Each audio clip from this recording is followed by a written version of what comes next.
The greatest lesson I ever learned in life did not come from a church sermon. It did not come from a university. It didn't come from a wise mentor. It came from an abused rescue dog. 14 years ago, the kids and my wife came to me and wanted to get a dog. They were very influential, and I acquiesced, even though I didn't want to get one. But I said, if we're going to get one, it has to be a rescue dog. Less than 24 hours later, we are sitting in the home of a doggy foster mom named Susan. We're there to meet Chi Chi, and she was a 1-year-old female Chihuahua. Susan had us sitting on a couch.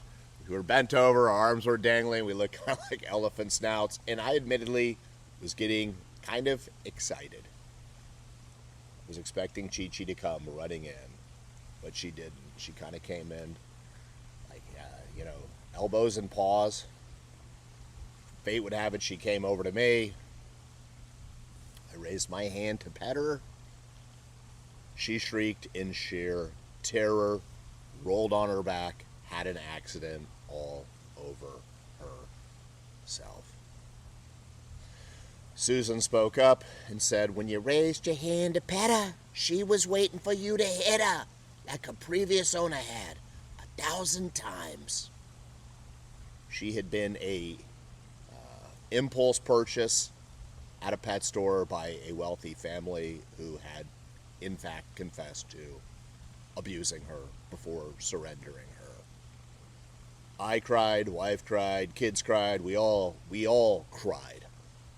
I knew in that moment I wanted to take her pain away the same way when I was going through my childhood that I wanted someone to swoop in and take my pain away. By the way, there is only one way to do that. You're going to learn that in this video.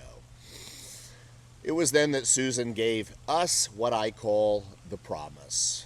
I will allow you to rescue her, but no matter how she behaves, you may only respond in love.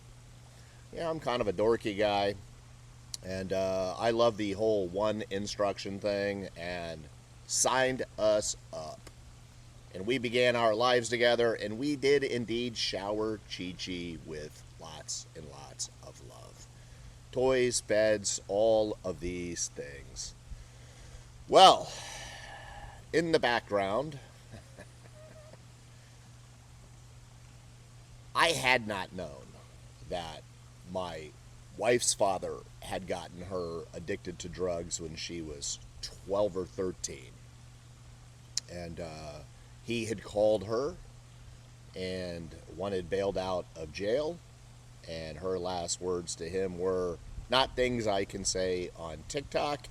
And then it was 3 days later, roughly, they found him dead from an overdose.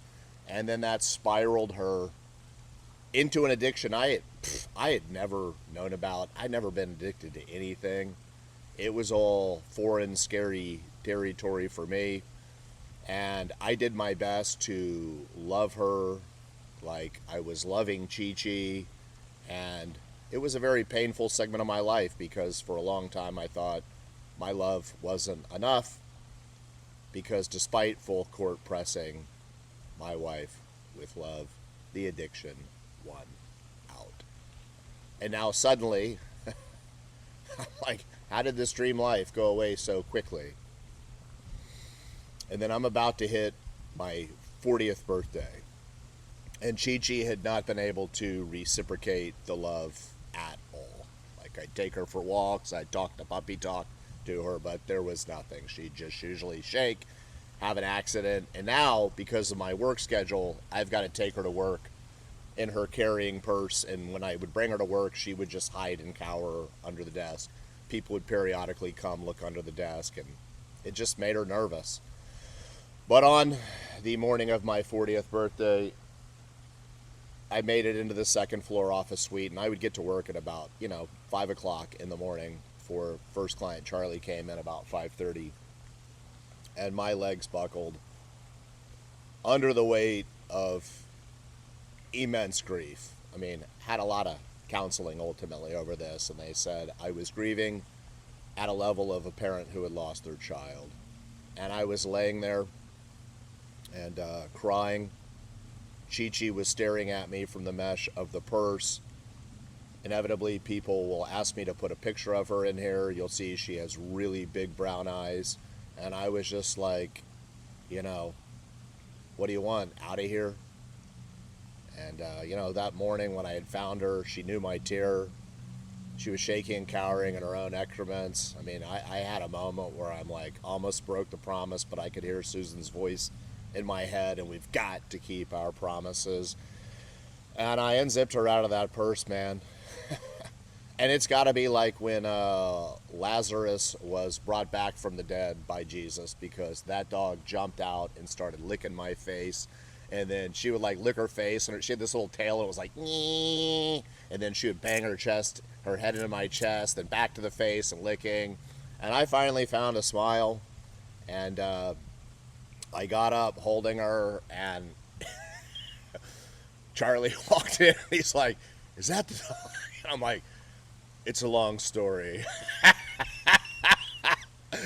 And I knew in that moment the purpose of life, of all of our lives, and life is about love, people. It really is. Life's about how we love people, how we hurt people, how we love ourselves, how we hurt ourselves. But ultimately, life is only about love. I guarantee it. All this shit of the world is just going to fall away. I hope you see it sooner than later. Chi Chi ultimately went on, like, that day, like, literally, someone would walk in and she would run up and greet them, and they're like, I thought they were on candid camera. And then she was so used to laying under the chair or the desk all day that she'd start to get tired and she'd lay on a gym mat. We would call her the Union Dog. But she lived, about 13, 14 years before she succumbed to brain cancer. And it was very fast, by the way, very fast. And just an awesome dog, changed my life. I hope this video changes your life. I mean, I get on here every morning, and I just hate to see how people are hurting and losing in the world. And I always get with God and I say, could you please have me say something that helps people? Because that's what it looked for me to turn my life around. And I just feel a tremendous obligation to pay it forward. And please give this channel a follow. Please go out and love people today. It's what they need more than anything. And we'll see you next time.